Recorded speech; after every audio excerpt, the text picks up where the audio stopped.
राधा स्वामी दयाल की दया, राधा स्वामी सहाय, राधा स्वामी।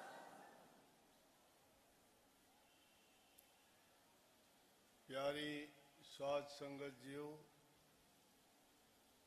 सेवादार भाइयों बहनों, उसके अलावा दूसरे सत्संगी आप पधारे हैं, शांति से बैठ के सत्संग का लाभ उठाएं।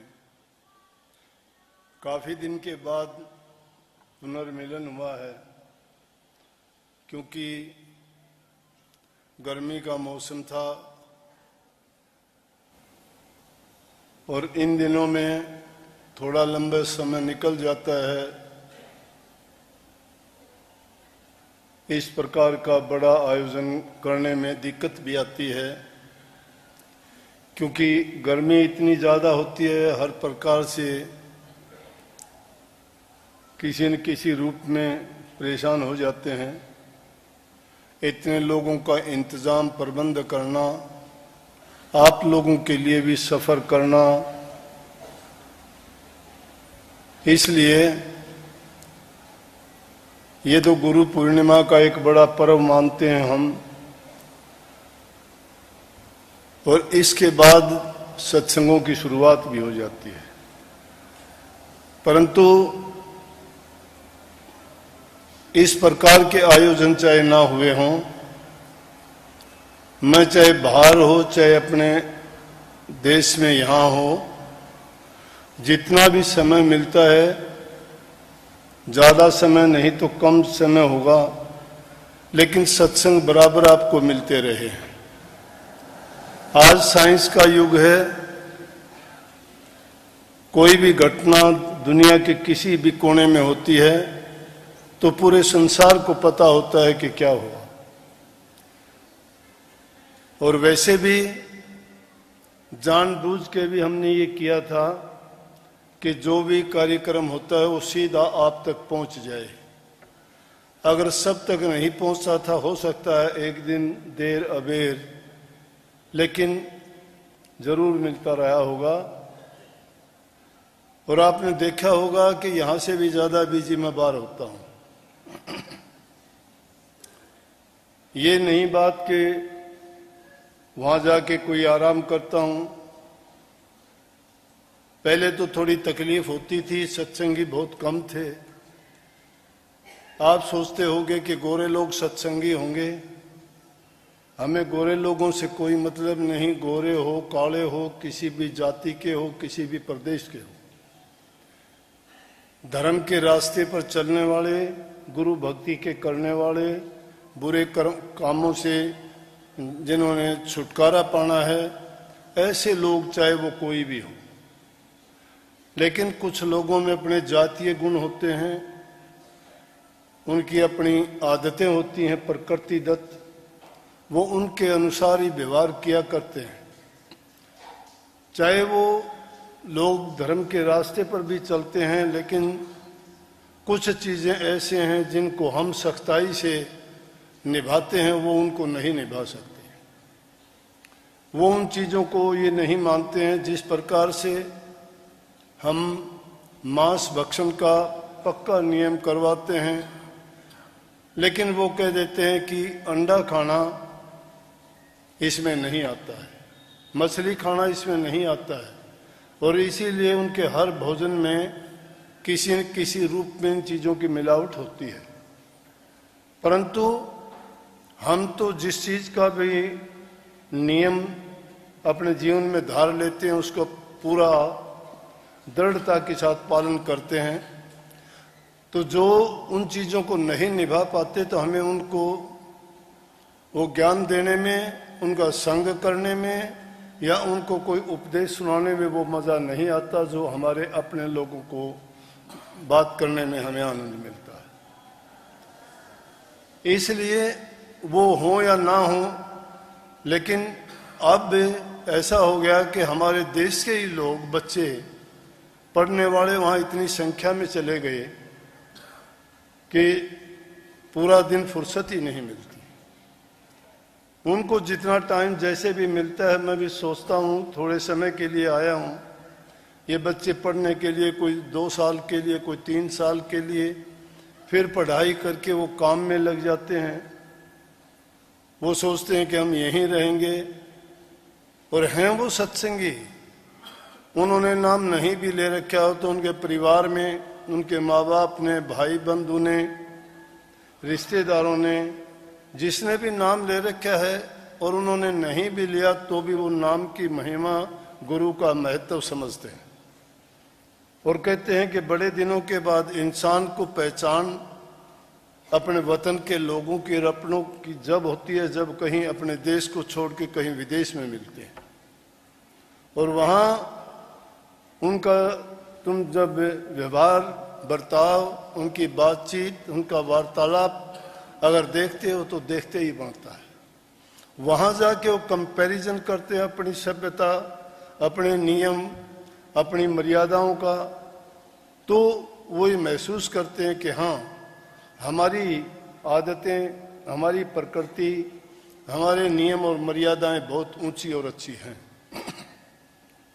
कुछ एक बच्चे ऐसे होते भी हैं जो रास्ता भटक जाते हैं और वहाँ की सभ्यता में उल्टी सीधी बातें सीख लेते हैं। कुछ बच्चे हमारे भी ऐसे हो जाते हैं जिनको आज़ादी मिलती है, वो भी ऐसी वैसी बातें शुरू कर देते हैं, क्योंकि उनको आज़ादी मिल जाती है, खर्चने के लिए पैसे मिल जाते हैं, काम मिलता है उनको। यहाँ की तरह खाली घूमने का तो समय होता नहीं, तो काम जब करते हैं पैसे भी होते हैं, पैसे होते हैं तो अपनी सारी की सारी जो उनकी इच्छाएं, तमन्नाएं जो करना चाहते थे वो भी पूरी करने की कोशिश करते हैं। कुछ ऐसे बच्चे भी मुझे मिले। सिर्फ सत्संग ये नहीं होता कि नाम की महिमा, गुरु की महिमा, या आदमी ये कहे कि पूरा दिन भक्ति में लगे रहो। भक्ति एक ऐसी चीज है जिसकी शुरुआत ही अच्छे गुणों और नियमों से होती है, अच्छे चरित्र से होती है, सद्गुणों से जीवन संवारा और बनाया जाता है। और जिनमें ये सद्गुण नहीं होते वो भक्ति के रास्ते पर, क्या मैं कहता हूँ, वो तो समाज में रहने लायक भी नहीं होते। अपने मन के अंदर कुछ भी बने फिरते होंगे, लेकिन उनको अगर देखा जाए तो जो इंसान अपने चरित्र से ही गिर गया उसके पास है भी क्या। कल परसों बैठे हुए थे खेत में तो लक्ष्मी नारायण कहने लगे कि मेरा बाप एक बात कहता था, मेरा लाख चले जाए साख नहीं जानी चाहिए। लाख चले जाने का मतलब लाख रुपए इंसान के पास चले खो जाए कोई बात नहीं, इंसान की साख नहीं गिरनी चाहिए। साख का मतलब है गुड वैल्यू। जब इंसान की वैल्यू और वो भी गुड अगर खत्म हो जाती है तो इंसान के पास कुछ नहीं रहा करता। तो अच्छे गुण इंसान में होने चाहिए। तो वो भी कुछ बच्चे ऐसे मिले, वो भी सत्संगियों के, उन्होंने भी गाड़ियों पर ऊट पटांग लिखा रखा, किसी ने लिखवा रखा कि हरियाणा का जाट, हरियाणा, हिंद जाट। वो ऐसे लड़के थे। मैंने उनको बुला के पूछा कि तुम पता है किस तरह से अपने देश से यहाँ पढ़ने के लिए आए थे? तुम्हारे माँ बाप ने किस प्रकार से पैसा जमा करके, किसी से उधार लेके, या किसी को जमीन अपनी गिरवी रख के, या कुछ जमीन बेच के तुम्हें यहाँ इसलिए भेजा था कि तुम अच्छे इंसान बनो, अच्छी पढ़ाई करके पैसे कमाओ, और उनकी जो पैसे तुम्हें दिए उसके 4 गुना करके उनको वापस भी दो, अपने जीवन को भी संवारो, अपने माँ बाप और खानदान का भी नाम रोशन करो। लेकिन तुम जिस रास्ते पे चलते हो, क्या ऐसा कर पाओगे तुम? जब उन लड़कों ने ये बातें सुनी, शर्मिंदा हुए, उन्होंने माफी मांगी, उनके कारों पर जो स्टिकर लगे हुए थे वो मैंने फाड़े, और उन्होंने कहा कि आइंदा के लिए हम ऐसा नहीं करेंगे, हमारी गलती और भूल थी। तो जब बाहर हमारे बच्चे गए हुए थे और इस प्रकार की बातें उनको मिली तो उनका जो भटकाव था वो रुक गया, नहीं तो भटकते भटकते क्या पता कहाँ तक गिर जाते। और ऐसी छोटी मोटी गलती करके इंसान बड़ी गलतियां करता है, और बड़ी गलतियां करने के बाद इंसान का सामाजिक जीवन नहीं, उसका संसार, उसकी जगह या तो जेल में होती है या उसका नतीजा मौत में बदलता है। अच्छे काम का परिणाम कभी बुरा नहीं हुआ करता। अच्छा और सच्चे रास्ते पर चलने वाले को कष्ट जरूर हो जाता है, लेकिन हार नहीं हुआ करती। लेकिन जो इंसान सिद्धांतों से, मर्यादाओं से, नियमों से गिर जाता है या रास्ते से भटक जाता है, वो कभी रास्ते पर चढ़ने लायक नहीं रहता। सजा कोई परमात्मा नहीं देता, ना कोई दूसरा भी अगर दे तो कोई बात नहीं, ये तो अगर कोई देता भी है ये उसकी गलती है। लेकिन संतों की भाषा में अगर आप सुनना चाहते हो तो जो इंसान जो कर्म कमाता है वो अपना खुद के लिए कमाता है, दूसरे का कोई कुछ नहीं बिगाड़ सकता। क्योंकि कर्म जो बनाता है कर्म का परिणाम बनता है। इसीलिए सत्य कर्म करने के लिए प्रेरित करते हैं कि सत्य कर्म किया करो। धर्म है क्या? धर्म यही है, सच्चाई के मार्ग पर चलो, किसी दूसरे का हक ना मारो, किसी को तंग दुख ना दो, ना मन से कुछ दुख दो, ना वचन से कुछ दो, ना तन से कुछ दो। मन, वचन और कर्म तीनों प्रकार की बातों से जो इंसान किसी के जीवन में बाधा नहीं बनता है, किसी को कष्ट नहीं देता है, मैं कहता हूं उसको कभी कोई कष्ट नहीं होगा। लेकिन अगर कोई किसी को कष्ट देता है तो ये भी मैं बताता हूं, शास्त्रों के लेख हैं, महापुरुषों के वचन हैं कि जो किसी को देता है उसको कहने की जरूरत नहीं, वो तुम्हारे सामने अपने आप भोग लेगा, उसको बचाने वाला कोई नहीं है। क्यों नहीं है? कि कर्म और किसी ने नहीं, उसने खुद ने बनाया है। जो खुद बनाता है उसको खुद ही भोगेगा, खोदता है वो खुद ही पड़ेगा, दूसरा नहीं। इंसान को इंसान बनने के लिए कहा है। इस धर्म की, इन उपदेशों की और इन सत्संगों की जरूरत ना होती अगर इंसान सही रास्ते पे होता। ये भटक गया है रास्ते से, जब अपनी अच्छी आदतों को छोड़। और इंसान का जीवन तो है भी एक विचित्र प्रकार का जीवन। ये सारी की सारी चीजें इस संसार में आके ही सीखता है।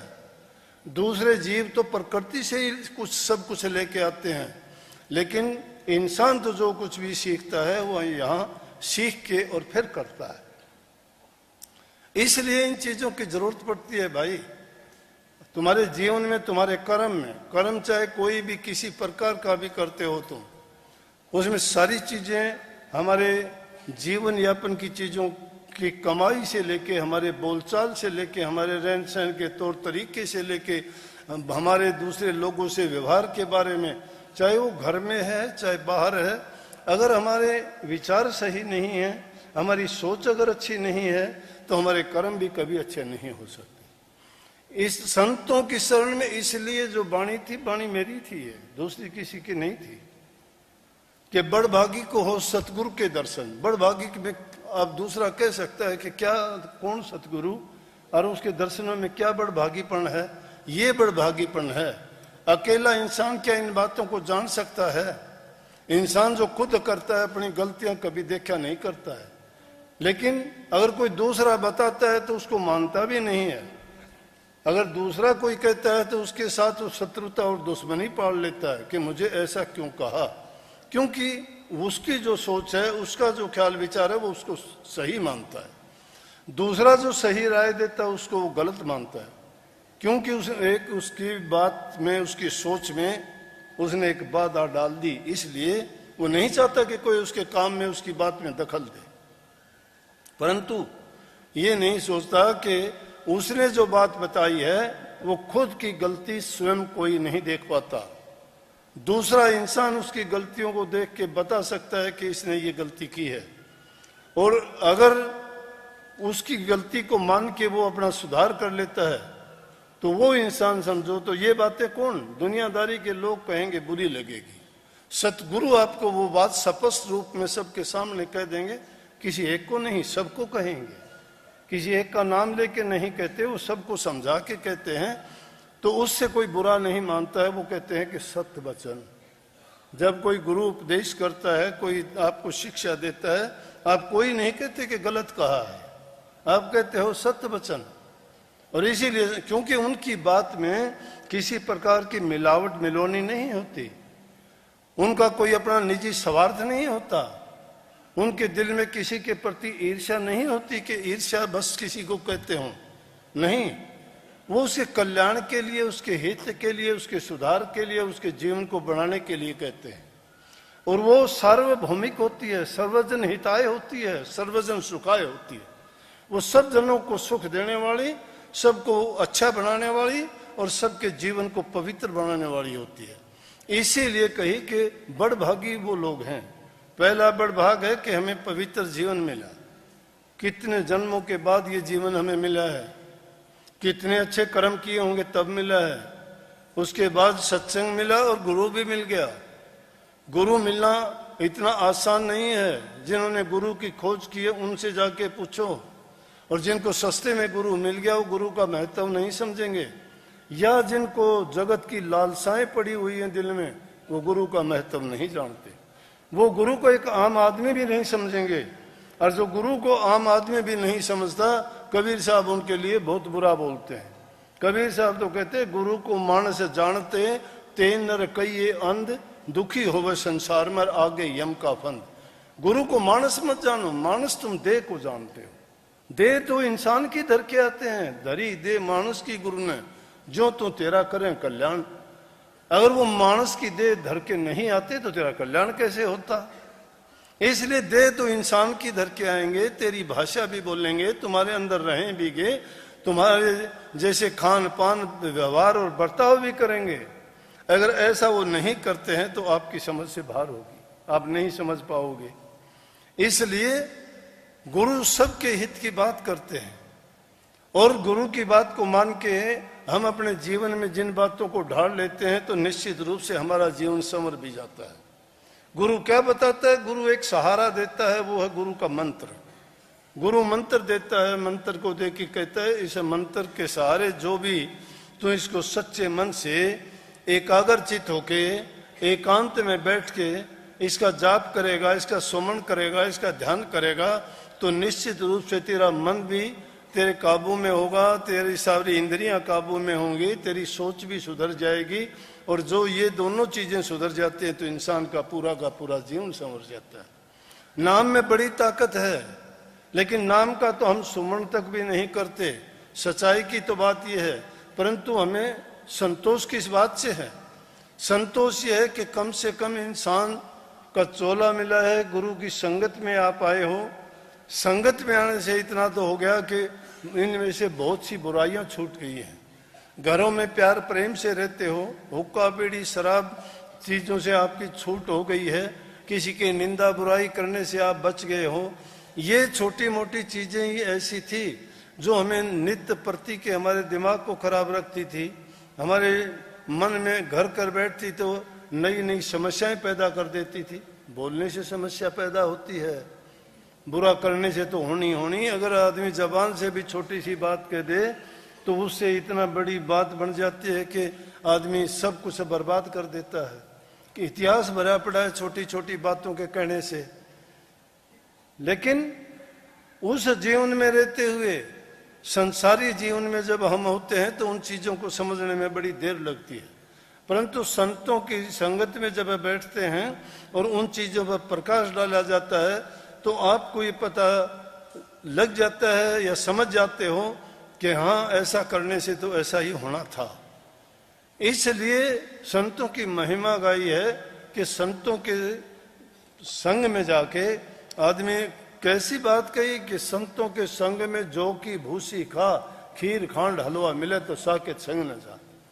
संतों के संग में तो जाके अगर जौ के छिलके की भी रोटी मिल जाए तो वो भी अमृत है। क्यों है कि संतों की दी हुई चीज में सात्विकता है, उसमें सत्यता है, उसमें निडरता है, उसमें धैर्य है, उसमें सहनशीलता है, उसके अंदर प्यार है, उसमें श्रद्धा और विश्वास है, उसमें यकीन है। जो चीज इंसान जैसी चीज जिससे पाता है, जैसी वो खाता है, जैसी वो कमाता है, उसमें उसके गुण छिपे होते हैं। एक आदमी भ्रष्टाचार का धन घर में ले आता है, चोरी का ले आता है, ठगी का ले आता है, उस घर में कभी भी उन लोगों के विचार अच्छे नहीं रह सकते, कभी भी नहीं रह सकते जब तक वो खाते हैं। और संतों ने तो ये सिद्ध करके भी दिखाया। अगर कहानी देखोगे तो अपने महाभारत की सबसे बड़ी कथा है, लगभग हम सब उनके बारे में जानते हैं। जब द्रौपदी का चीर हरण किया गया उस टाइम में सभा में सभी राजे महाराजे, पांचों पांडु इतने इतने बलवान ताकतवर लोग वहां बैठे थे, और एक स्त्री को वहां नग्न किया जा रहा था, जिसने सबको पुकारा कि देखो मेरे साथ क्या किया जा रहा है, और किसी आदमी में ये हिम्मत नहीं हुई। जो कोई मर्यादाओं को मानने वाले थे, भीष्म पितामह जैसे वहां थे, गुरु द्रोणाचार्य जैसे वहां बैठे थे, राजा धृतराष्ट्र वहां मौजूद था, भीम अर्जुन नकुल सहदेव युधिष्ठिर जैसे भी वहां सभी मौजूद थे, और सबको एक एक करके उसने पुकारा, तो कोई भी गर्दन नहीं उठा, उसका मदद नहीं कर सके। लेकिन किसने, जब उन्होंने सतगुरु को पुकारा, मालिक को पुकारा, श्री कृष्ण जी को याद किया, तो उन्होंने मिनटों में उसका वो काम निकाल दिया। ये तो नाम की ताकत है, जिसको याद करोगे वो तुम्हें सहारा और ताकत देगा, ये मत भूलो। और उसी टाइम उनकी साड़ी को ऐसा बढ़ा दिया कि दुशासन खींचते खींचते थक गया, उसको नंगा नहीं कर पाया। क्या ऐसी ताकत थी उसके पास? ताकतवरों को तो उसने आजमा लिया था, कोई भी ताकतवर सामने नहीं आया। लेकिन जब अपने इष्ट को अपनाया, जब उस सदगुरु को अपनाया, जिनके दर्शन करने के लिए कहते हो ना कि बड़भागी को दर्शन हो, वो दर्शन ये हैं। याद करने मात्र से उन्होंने वहीं बैठे ये कर दिया कि दुशासन उसको नंगा नहीं कर पाया, खींच खींच के वो थक के खुद गिर गया। लेकिन उसी के कुछ दिन बाद जब भीष्म पितामह का शरीर पूरा होता है, तीरों की सैया पर लेटे हुए होते हैं, आखिरी वक्त है, इच्छा मृत्यु थी उनकी, और मरने से पहले कहने लगे कि पांडवों को बुलाओ कि मैं उनको राजनीति बताऊंगा, उसके बाद मैं शरीर को छोड़ूंगा। जब वो सारे हाजिर हो गए तो द्रौपदी भी साथ में चली गई, और जब वो कुछ कहना उन्होंने शुरू किया, शिक्षा उपदेश देनी शुरू की, राजनीति उनको समझानी बतानी शुरू की, वो नियम और सिद्धांत शुरू किए, तो द्रौपदी कहने लगी, हे पितामह, आज आप बड़ी ऊंची ऊंची बातें करते हो, आप उस दिन कहां थे जब मैं नंगी की जा रही थी? मैंने कितनी पुकार की थी, जब आपने नहीं सुनी, आप बोल भी नहीं पाए। सुनते हो क्या कहा? पिता, मैंने कहा कि बेटी, उस दिन मैंने दुष्ट दुर्योधन का अन्न खा रखा था, मैं उसके राज में रहता था, उस दुष्ट का अन्न खाने के कारण मेरी बुद्धि भी भ्रष्ट हो गई थी, मैं बोलने लायक नहीं रहा था। हम तो रोजाना ऐसा खाते हैं, कोई चोरी का, कोई डकैती का, कोई भ्रष्टाचार का, कोई झूठ का, कोई कपट का। सोचो फिर उनके विचार पवित्र कैसे हो जाएंगे। शुद्ध अन्न का बड़ा महत्व है। अरे पवित्र जल का, शुद्ध अन्न का, कोई भी चीज अगर खाओगे, विषाक्त चीज कोई खाना पसंद करता है क्या? लेकिन उसको खाते हो, उसको नहीं देखते कि ये कैसी है। संतों के पास कमी थी किसी चीज की, क्यों उन्होंने अपनी चीजों के लिए ऐसा निर्वाह किया? उन चीजों पे किसी ने कुछ अपनाया, किसी ने कुछ अपनाया, सब कुछ होते हुए भी सब कुछ त्याग दिया। क्योंकि जिससे जो चीजें मिलती है उसके विचार वैसे ही हो जाते हैं। बुरे आदमी के हाथ का अगर पानी भी पी लोगे ना, तो भी तुम्हारे विचार बदल जाएंगे। बुरा आदमी किसी भी चीज को अगर छू देता है तो उसके गुण उसमें आ जाते हैं। इसलिए इन चीजों से बच जा। जो भजन करने वाले हैं उन लोगों को तो पता होता है, वो किसी अगर निंदक आदमी के साथ में 2 मिनट भी बैठ लेते हैं तो उनका भजन नहीं बनेगा, उनका सुमरण नहीं बनेगा, और वो खुद आके ये शिकायत करेंगे कि मेरा भजन बढ़ना बंद हो गया। भजन बढ़ना बंद क्यों हो गया? अरे छोटी सी चीज, एक थोड़ी सी खराब चीज बड़ी अच्छी चीज के भरे हुए एक बड़े बर्तन को भी विषाक्त और बर्बाद कर देती है। इसी प्रकार से दुर्वचन, पाप की जो भावना है वो अच्छे इंसान को बर्बाद करती है। इसलिए आदमी के विचार पवित्र होने चाहिए, और जब तक विचार पवित्र नहीं है तो नाम में इतनी ताकत है। अब प्रहलाद के पास कौन सी ताकत थी? वो तो बच्चा था छोटा सा, उसका बाप तो राजा था, उसके पास सेना थी, बड़े बड़े, जो चाहता वो करता था। पहाड़ से उसने गिरवा दिया, जल में उसने डुबाने की कोशिश की, बेड़ियों में उसने बांध दिया, ताते खंबे से उसने लिपटाने की कह दिया, लेकिन उसका कुछ नहीं बिगाड़ पाया। क्यों नहीं बिगाड़ पाया? नाम था उसके पास, वो ताकत नाम की थी। नाम हमने भी ले रखा है, नाम हमने भी ले रखा है, नाम कभी भूले से नहीं करते। क्या कोई विद्वान कोई नाम जपने वाला बन जाएगा? वो नाम किताबों में लिखे हो, उनको जानने से पढ़ लेने से कोई नामी हो गया, या नाम की कमाई कर ली, या उसमें कोई सिद्धि शक्तियां आ गई, या वो नाम उसको बचा लेगा? नहीं, तोता रटाई है वो, ऐसा कुछ नहीं है। ये इंसान के जीवन और व्यवहार में होना चाहिए। जब तुम्हारा जीवन ही अच्छा नहीं है, तुम बाहर से प्रकट हो, अपने आप दिखाते हो मैं कैसा हूं। जब बाहर का बर्ताव और व्यवहार अच्छा नहीं है तो अंदर में कहां ठहरते होगे? कहां गुरु पर यकीन और विश्वास है? गुरु प्यारा क्यों लगता है तुम्हें? गुरु को तुमने पहचान लिया है। गुरु कहां पहचाना जाता है? यहां दुनियादारी में नहीं पहचाना जाता। गुरु का जब भजन करोगे, अंदर में प्रवेश करोगे, और जब तुम्हें नूरी गुरु दिखाई देगा, तब तुम्हें यकीन होगा कि जो गुरु तुमने बाहर देखा था वो तो अंदर बैठा हुआ है। परंतु ऐसी बातों के लिए तो बहुत समय लगता है। 2 बात सीख लेने से कोई भगत नहीं बन जाता। संतों का संग 2 दिन करके भी क्या क्या डींग मारते हैं। हमने सारी जिंदगी संतों की संग, गुरु की संगत हमने की, पूरा जीवन बिता दिया। रात और दिन कभी अलग और जुदा नहीं हुए। संतों का जीवन क्या होता है संत जानते हैं। जो रात दिन भी साथ रहे वो भी नहीं जान सकता।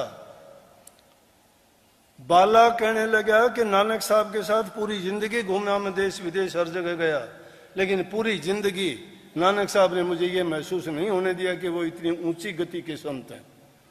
संत कौन सा? दादू साहब कहते हैं, संत की गति गोई दादू जाने न कोई। संत की गति जान कौन सकता? गोई, गुप्त है उनकी शक्ति। कैसे जान सकते हो? उसको जानना चाहते हो तो है उसका रास्ता। आप भी प्रवेश करिए, अंदर में जाइए, कमाई कीजिए, त्याग कीजिए, धैर्य रखिए, सहन शक्ति होनी चाहिए। सहन शक्ति नहीं है,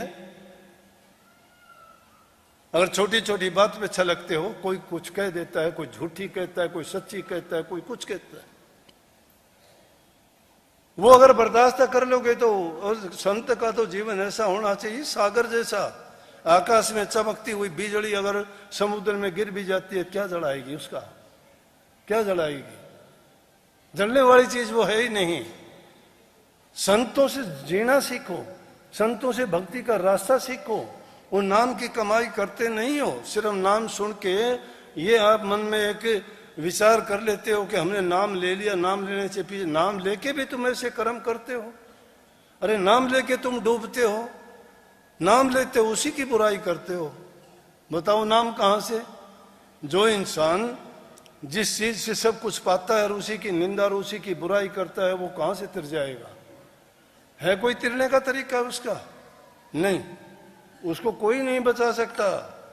परमात्मा की भी ताकत नहीं उसको बचा ले। बचा सकता है तो उसका गुरु बचा सकता है। गुरु, इसीलिए संतों ने कहा कि संत हृदय नवनीत समाना। संत का हृदय उस मक्खन की भांति होता, चिकना। वो किसी के प्रति कोई अगर करता है, ईर्ष्या नहीं पालते, द्वेष नहीं पालते। वो जानते हैं कि अगर मैं द्वेष करूंगा तो मैं भी उस जैसा ही हो जाऊंगा। संत तो सबके लिए समान होते हो, सबका हित चाहते हैं। कबीर गुरु सबको चाहे, गुरु को चाहे न कोई। गुरु सबका हित चाहता है। मैं कोई बात कहता हूं किसी से बचा के कहता हूं क्या, या किसी एक को कहता हूं? सबके लिए है ये। इसलिए गुरु सबको चाहता है, सबका हित चाहता हूं मैं भी। सबका भला हो, सब अच्छे बनो, सबका कल्याण हो, सबका जीवन सफल हो, रोग बीमारी से बरी रहो, खुशियां मिले आपको हर प्रकार से। इस जिंदगी में रहते हुए आप शांति से अपना जीवन यापन करें, और जब दुनिया से जाओ तो शांत प्रभु के चरणों में जाके समा जाओ। फिर इस काल और माया के देश में आपको मुड़ के ना आना पड़े। मैं तो ऐसी कामना करता हूं आप सबके लिए, क्योंकि ये धर्म का रास्ता है। ये गुरु का बताया हुआ मार्ग है। उस मार्ग पे जो चलता है वही जीत जाता है, लेकिन जो मार्ग से भटक जाता है ना, उसको उठाने वाला कोई नहीं। इंसान अपनी नींद सोता है, उसको जगाने वाले हैं। अगर जंगल में आग लग जाए उसको भी बुझाने वाले हैं, लेकिन नजरों से जो गिर जाए उसको उठाने वाला नहीं। ठोकर खा के गिर जाता है उसको उठा लेगा, कोई उठा लेगा, लेकिन जो नजरों से गिर जाता है उसको कौन उठाएगा? वो हृदय से गिर गया, नहीं उठा सकता उसको कोई भी। आग लग जाती है, कोई ना कोई बुझाएगा, लेकिन जिसके हृदय में आग लगी उसको कौन बुझा देगा? दूसरा। नींद की सो जाते हो, कोई ना कोई जगा देगा आपको, लेकिन जो मौत की नींद सो जाता है उसको जगाने वाला कोई नहीं होगा। ये धर्म का हमारा कितना आसान नहीं है। खाते पीते ऐश करते हो, वचन एक मानते भी नहीं, इतनी बात भी नहीं मानते। अगर बात ही मान ले तो करना क्या है? यही भजन और यही भक्ति है, यही गुरु भक्ति है। गुरु के वचन को मानते चले जाओ। मैं कहता हूं तुम खुद अपने अंदर बदलाव देखोगे, खुद को ये तसल्ली हो जाएगी कि हाँ मैंने कुछ पा लिया। बताने वाली चीज ही नहीं है किसने क्या पा लिया। पाने वाली चीज तो सतूल चीज है, मैंने ये पा लिया, मैंने ये पा लिया, मैंने ये पा लिया, मैंने ये पा ली, मैंने ये पा ली। लेकिन वो चीज जो पा ली वो किसको बताऊं क्या पा लिया? तुम भी क्या बताओगे, क्या दिखाओगे? वो तुम्हारा हृदय परिवर्तन होगा, तुम्हारी शुद्ध भावना, शुद्ध विचार होंगे, पवित्र सोच होगी, पाप रहित हो जाओगे। पापों से जब बरी और मुक्त हो जाओगे, हृदय शुद्ध और पवित्र होगा। जिस चीज को भी हाथ लगाओगे वो तुम्हें शांति देगी, प्यार देगी। लेकिन तुम दुनियादारी की चीजों को बड़े समझते हो, जो जिस चीजों पे आके सब लुटते पिटते आए, तुम उनको बड़ी मानते हो। इंसानियत की कीमत नहीं है। इंसानियत की कीमत जो इंसान समझ जाता है वो समझो कि खुदा को उसने जान लिया है। खुदा को जानना चाहते हो, इंसान को जान लो, अपने आप को पहचान लो। अपने आप को जो इंसान सुधार लेगा वो समझ लो कि उसने प्रभु के चरणों में पा लिया है। इसलिए गुरु की महिमा गाई है कि सतगुरु दर्शन कर लो, या बड़ भागी को हो सतगुरु के दर्शन। सतगुरु के दर्शन मिलने से मन में शांति आती है। कैसे आती है? जल में गुण है ठंड का, ठंडक देगा। अग्नि में है ताप का, चंद्रमा में है शांति का। सूर्य में प्रकाश देना, अंधेरे को मिटा देने का। अमृत में है मिठास का, और जहर में है मृत्यु का गुण। अब जैसा जिसको मिलेगा, जैसे का संग करेगा, जैसा पाएगा वैसा उसका असर होगा। और नाम में गुण है मुक्ति का, नाम में गुण है शांति का, नाम में गुण है भय और डर से मुक्त होने का। लेकिन अगर देखते हैं तो धर्म को भी लोगों ने धंधा बना दिया है। धर्म को धंधा बना दिया है लूट खसूट का। लोगों को बहका के, फुसला के, उल्टे सीधे बातें सिखा के और उनसे लूटते हैं, ठगते हैं और अपना काम चलाते हैं। वो धर्म का पैसा लेके खा के भी बड़ा बनना चाहते। कोई बड़ा आज तक बना है क्या? जिसने खाए रिकॉर्ड देख लो। मंदिर के पुजारियों ने खाए तो उनके घर देख लो। अगर मस्जिद के मुल्ला ने खाए तो उनके घर देख लो। चर्च के फादर ने खाए हो तो उनके घर देख लो। संतों ने खाए हो तो उनके घर देख लो।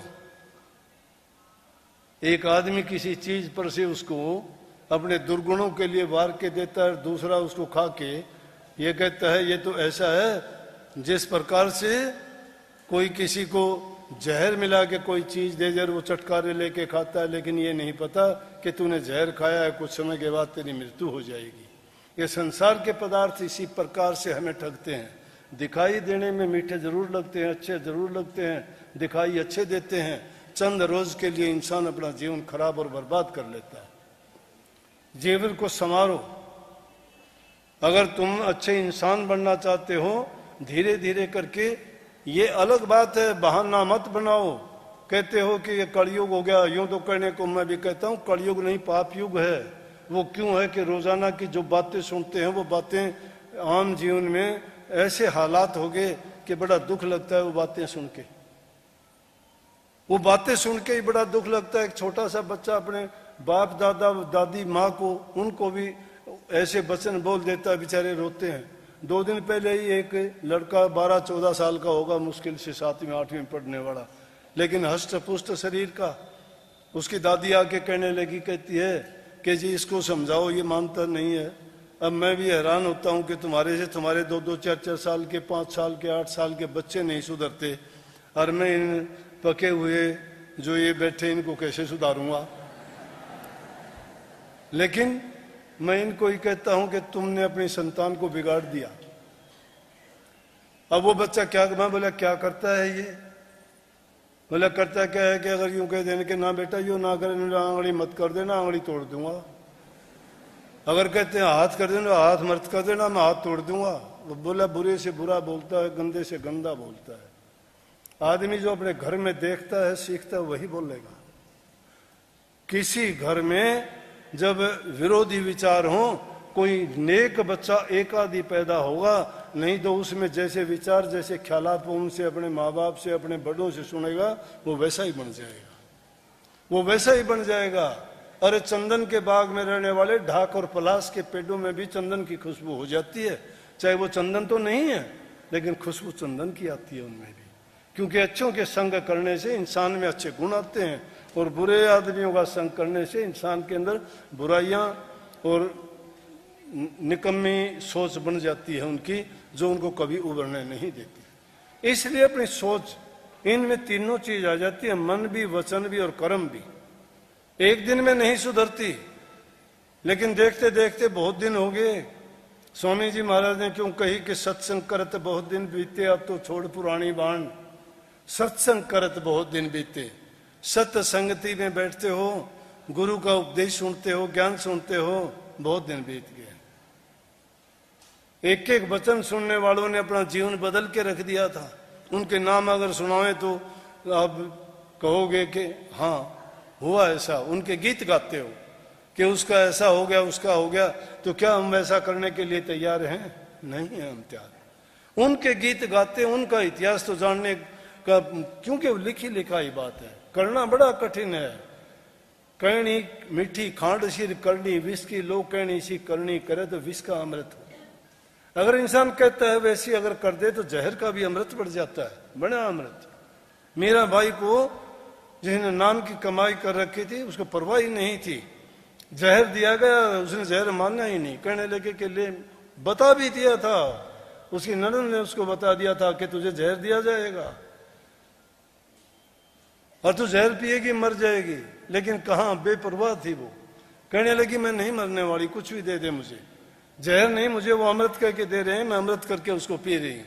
उसके हृदय में नाम समाया हुआ था, जहर ने भी काम नहीं किया।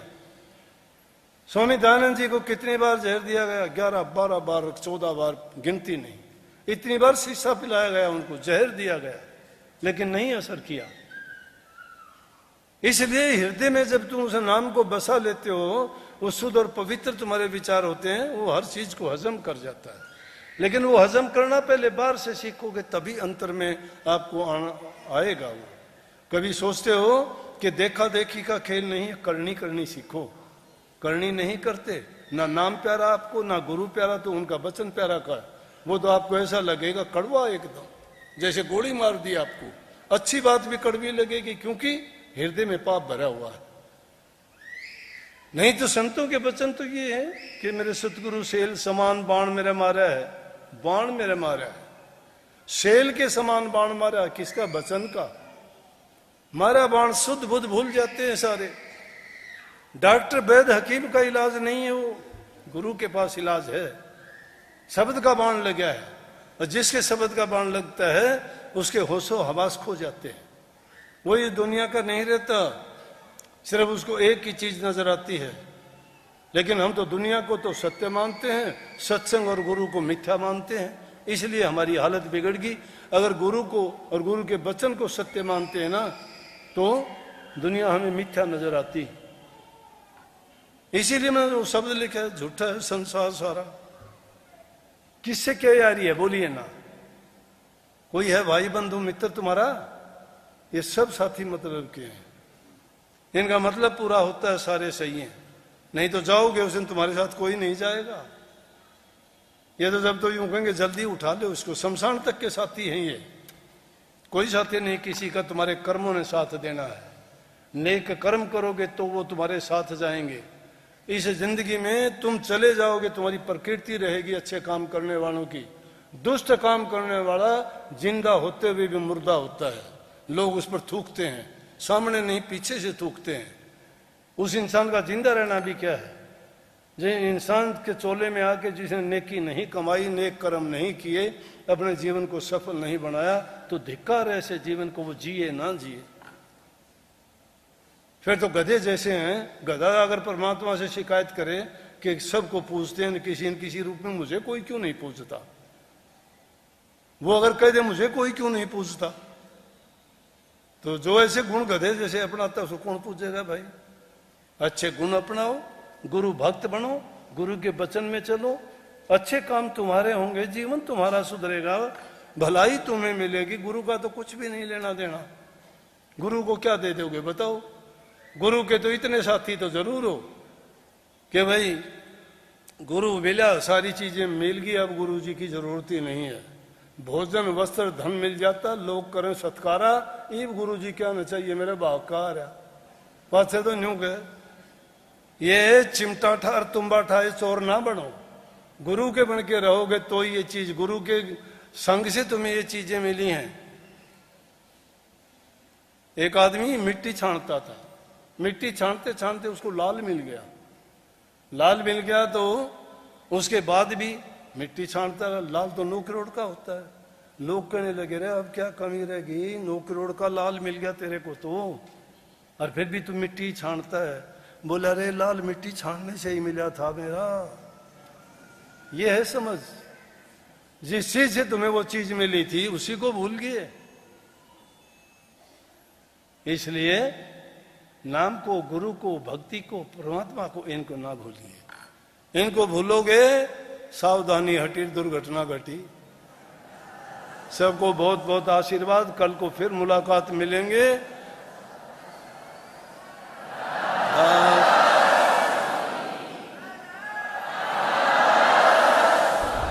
गर्मी का टाइम से भाई, फिर भी चलो मेरी आदत बोलने की से बोलता गया, आपने सुना, उसके लिए अपना यो भी समझियो भी। इन बातों को सुन के यूं ही ना खोदियो, बड़ी कीमती बात है ये, फिर नहीं मिलेंगी।